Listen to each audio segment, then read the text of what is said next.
আবার ভয় পেয়েছো নাকি? দেখেছো তো কত বিতু তুমি। বিতু? তুমি আবার আমারে বিতু কইছো?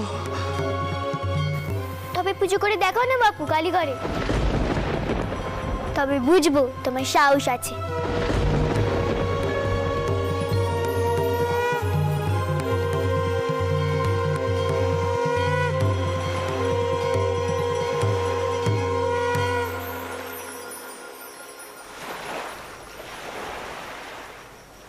বেশ, তাই হবে, তাই হবে। ছোট মামা, ওই দেখো তুমি এখানে, আর আমি তোমার চতুর্দিকে খুঁজছি, আর তুমি কিনা। দাদা কোথায় রে?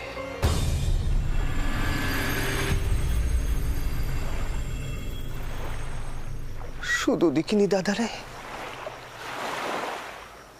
কবে থেকে নিতে হবে কালীঘরের দায়িত্ব?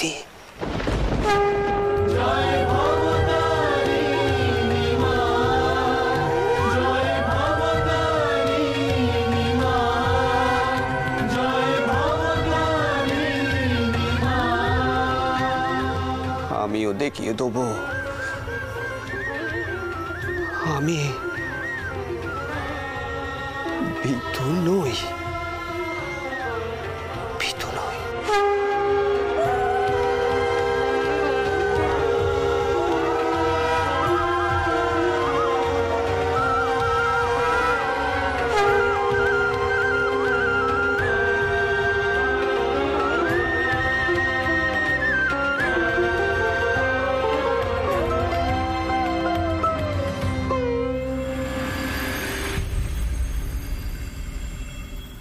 আপনি সাধারণ হতে পারেন না, মায়ের আশীর্বাদ ধন্য আপনি।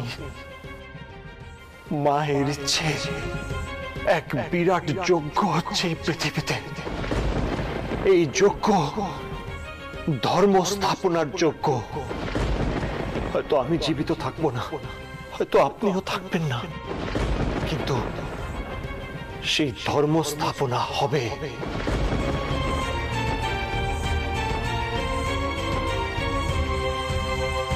মা, কখন ফিরলেন আপনি? এই তো কিছুক্ষণ আগে ফিরেছি বাবারা। তোমরা বসো।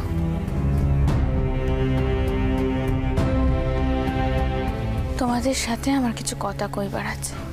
আপনাকে কেমন অন্যমনস্ক দেখাচ্ছে মা। মন্দিরে সব ঠিক আছে তো? বাবা রামচন্দ্র মতুর কালীঘরের পুরোহিত পাল্টাচ্ছে। কালীঘরের দায়িত্ব নেবেন ছোট বচ্চাচ্ছি।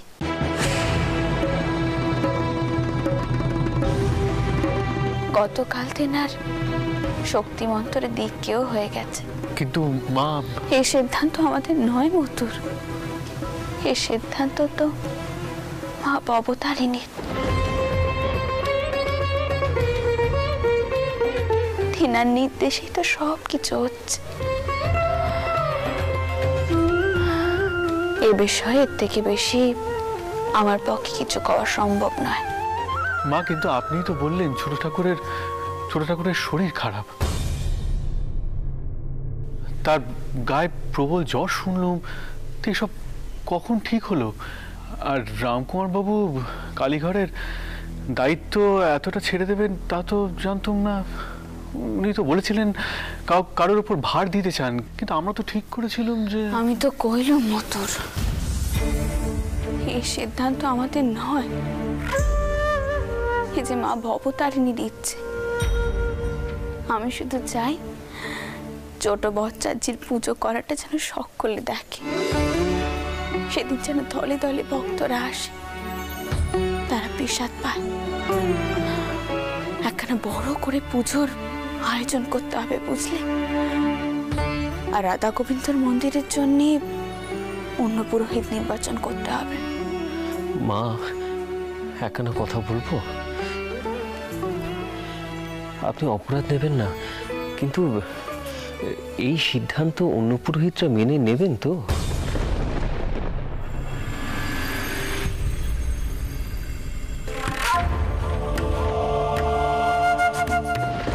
চাটুর্যে ঠাকুরের পরেই আমি এই কালীঘরের দায়িত্বে আছি। যদি উনি না থাকেন তাহলে সেই স্থান পূরণ করার কথা তো আমারই।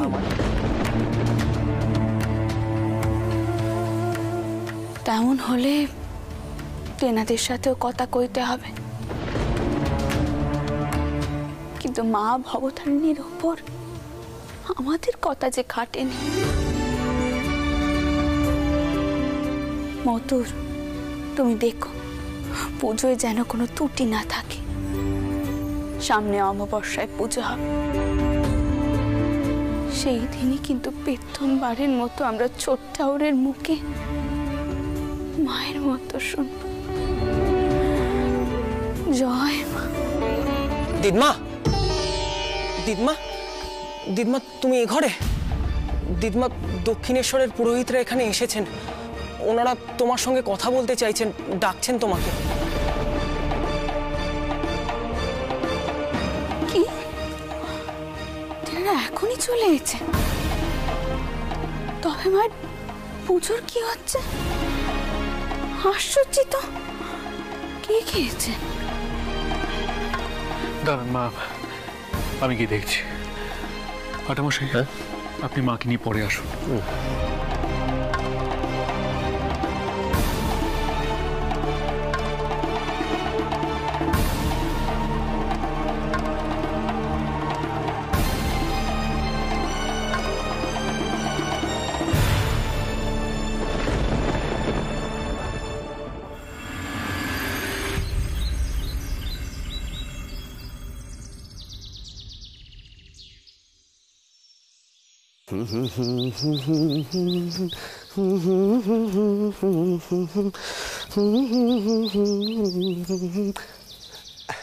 ও হৃদে, হৃদে রে, দাদা কোথায় রে?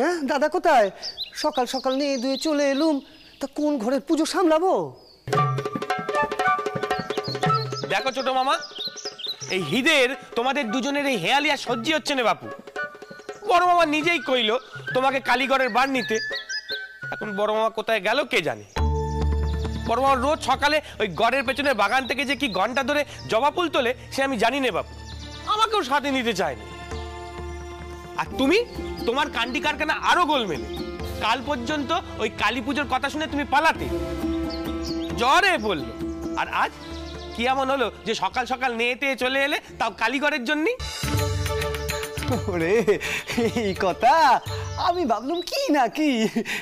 হরিদে, হৃদে রে, কাল রাতে মন্ত্র নেওয়ার সময়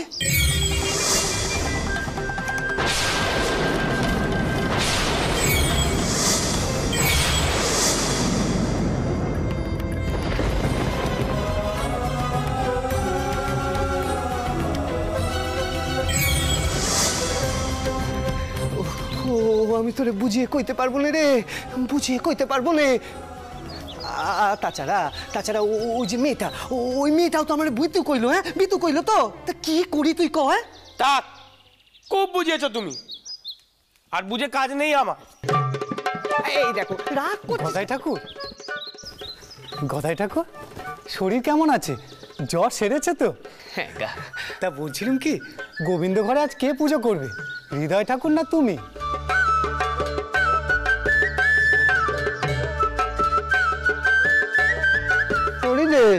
করবি নাকি গোবিন্দ ঘরের পুজো? হ্যাঁ, ভালো দক্ষিণা পাবি, ভক্তরা দেয় যে। তোর তো আবার ওসব ভারী পছন্দের। তামো দেখিনি, আবার রসিকতা করা হচ্ছে। হরিটাউর, আজও তুমিই পুজো করো। বড় মামা কোথায় গেছে জানি নে, আর ছোট মামা নিজে কোনো সিদ্ধান্ত নিতে পারবে না। তাই কাল যেমন ব্যবস্থা ছিল আজও তেমনই থাক। ও গদা ঠাকুর, তুমি কি আজ কালীঘরে যাবে নাকি গো? জানি না তো, দাদা যেমন কইবে। ও হৃদয় ঠাকুর, কালীঘরের সব পুরোহিতদের দেখলুম সকাল সকাল কোথায় যেন গেলেন, কোনো কাজই তো শুরু হয়নি। কখন আর হবে গো? সেইটা কওয়ার জন্যই তো বড় মামার জন্য অপেক্ষা করে বসে আছি। বড় মা কোথায় যে গেছে, আমরা দুজনে শুরু করে দেবো কিনা সেও তো বুঝতে পারছি না। সেজবাবু আজ মন্দিরে নেই, রানীমাও কিছু আগে চলে গেলেন। এখন কি যে করি।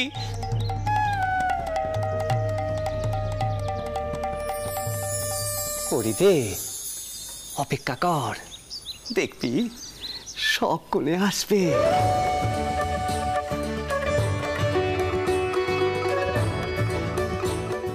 ঈশ্বর তার নিজের পুজোর ব্যবস্থা নিজেই করেন রে, নিজেই করেন।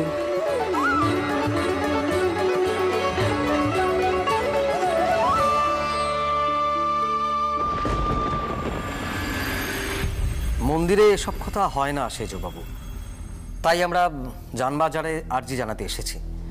আপনি দয়া করে রানীমাকে ডাকুন, ওনার সম্মুখেই বলেছিলাম কালীঘরের পূজারীর বিষয়। কি হয়েছে কি মথুর? মা, আপনি আবার এখনই বেরিয়ে এলেন কেন? আমি বদন ঠাকুর সাথে কথা বলছি, আপনি চিন্তা করবেন না।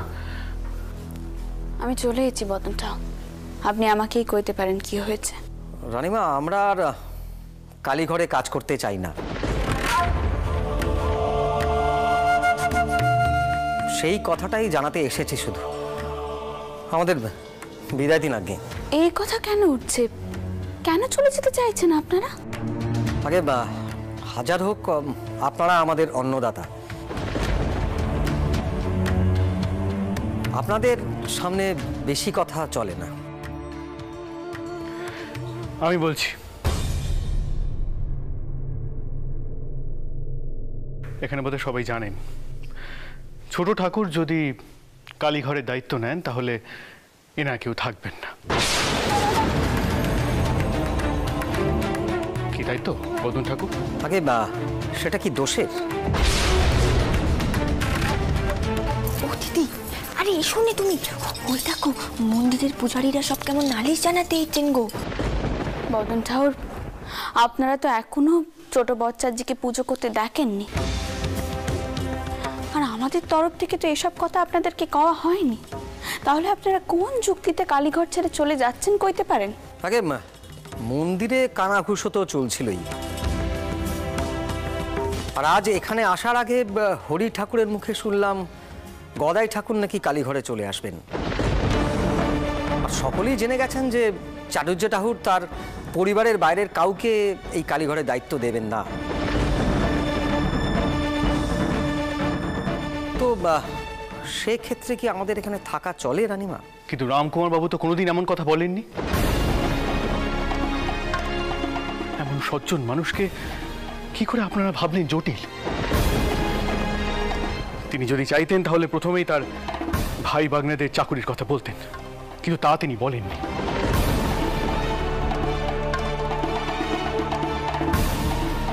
তাহলে আজ কেন তার দোষ ধরা হচ্ছে?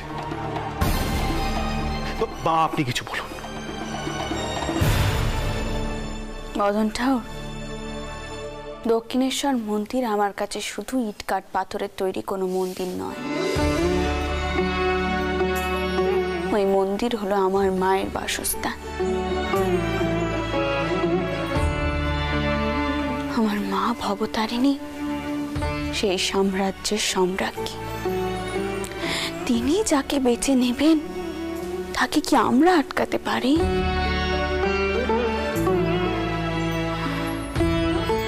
আপনাদেরকে বিশ্বাস করতে হবে বদন ঠাকুর, স্বয়ং মাই ছোট বচ্চাজিকে মেনে নিয়েছে, তিনি যোগ্য পুরোহিত হিসেবে নির্বাচন করেছেন।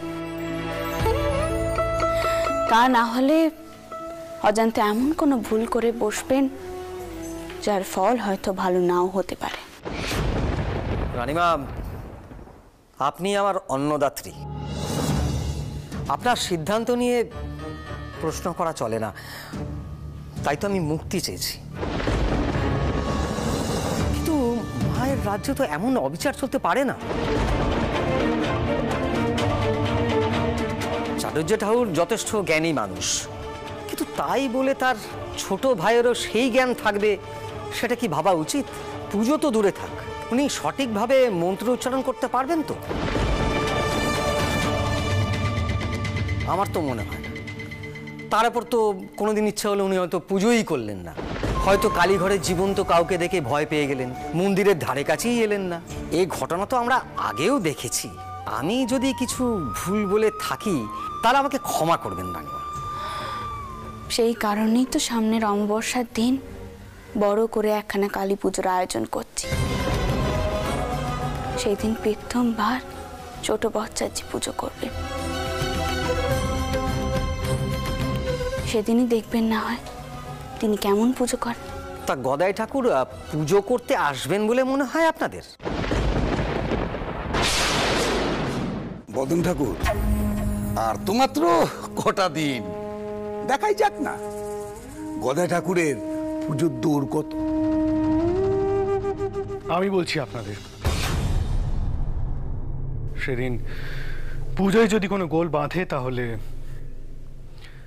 সিদ্ধান্ত পাল্টানোর কথা ভাবা যাবে। ঠিক কথা। সেদিন যদি ছোট বচ্চাজির জন্য পুজোর কোনো ক্ষতি হয় তাহলে সেই পদ হবে আপনার।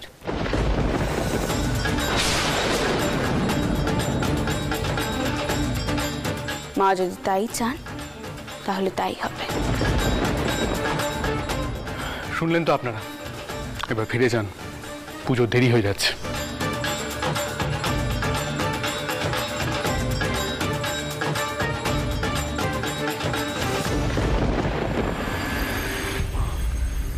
আপনি কি বললেন?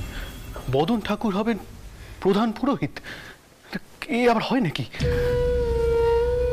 আমি কইলুম নে মতো, মা নিজেই ছোট বচ্চাজিকে নিজের পুরোহিত হিসেবে নির্বাচন করেছে। মায়ের উপর ভরসা রাখো মতুর, মা নিজের সন্তানকে কখনো ছোট হতে দেবেন। আর একবার ভাবো দেখি, এখন যদি বদন ঠাউররা কাজ ছেড়ে চলে যান তাহলে রামকুমার ঠাউর একা হাতে সব দিক কি করে সামাল দেবে?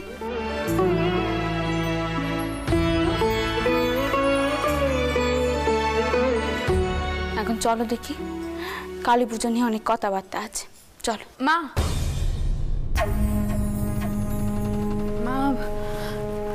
মা, ময়নের বিষয়ে আমার তোমার সঙ্গে কিছু কথা ছিল। ময়নের বিষয়ে আমি কোনো কথা শুনতে চাইনি পদ্ম।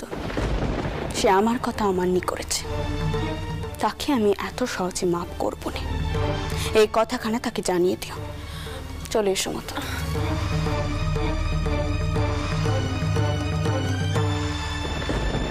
আমি তোমাকে বলেছিলাম কি না মা ময়নের উপর চটে রয়েছেন, বলিনি তোমাকে?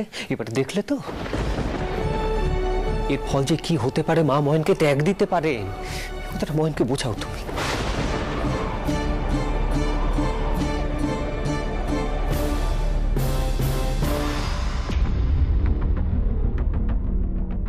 এই যে তোমরা দুজনে একটু নিচে আসো দেখি, তোমাদের দুজনের সঙ্গে আমার কিছু কথা আছে, নিচে এসো।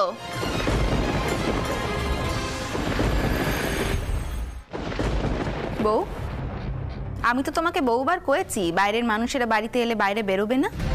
নিজে তো তুমি উচ্চন্নে যাচ্ছই, তার সাথে নিজের ছোট জায়গায় তুমি উচ্চন্নে পাঠাচ্ছ। সত্যি বাপু, তোমার মতো বউয়ের জন্য না শাউরি হয় আমার হাড় মাস ভাজা ভাজা হয়ে যাচ্ছে। এরকম বউকে নিয়ে আমি কি করি বলো তো? চট করি মা। আপনি মানেন আমি আপনার বেটার বউ? যদি সত্যি মানতেন অন্তত আমার একখানা কথা তেনাকে কইতেন। বলে এই যে আমার ময়ন তোমাকে কি করে ঘরে নেবে বাচ্চা? তুমি তো মুখে মুখে তর্ক করো। কত এসব মেয়েদের সঙ্গে বেশি কথা না কওয়াই ভালো। চলো চলো দেখিনি, চলো। তুমি শুনছো চট করি মা? এই বউ কি কথা কইতে? হ্যাঁ, যে বউ নির্লজ্জের মতো বাড়ির বাইরে বেরিয়ে পড়ে নিজের স্বামীর মুখে মুখে তর্ক করে, তাকে নিয়ে আমার ময়ন সংসার করবে? কখনো করবে না।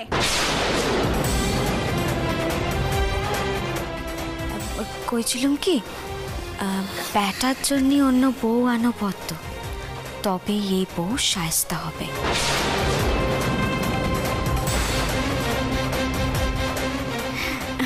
পদ্ম কইছিলাম কি ওই পুষ্পকে যদি একবার নিজের পায়ে ঠাঁই দিতে তাহলে তুমি বুঝতে পারতে ভালো বউ কেমন দাঁড়া হয়। চলো চলো দেখিনি, এখন চলো চলো।